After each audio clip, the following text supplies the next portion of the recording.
Миксерді қажет етпейтін майонезден дайындалатын жұмсақ пирогтың рецебімен бөлісемін. Ыдысқа жұмыртқа мен шекерді салып, жақсылап венчикпен араластырамын. Келесі майонезді салып, араластырамын.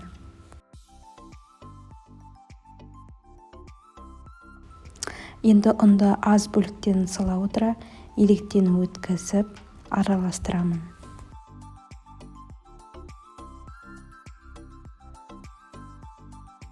Електен өткізіп, барлық ұнымызды салып шығамын.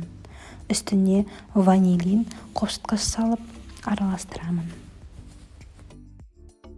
Сұйықтығы осындай біртекті масы дайын болды. Енді табамызға салып, қызып тұрған пешке 180 градуста 30-35 минуттай пісіріп аламын.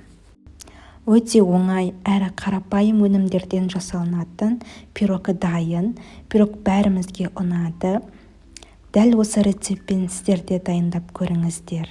Осындай оңай дайындалатын рецепттерді жіберіп алмас үшін менің каналыма тіркеліп кетуді ұмытпаңыз.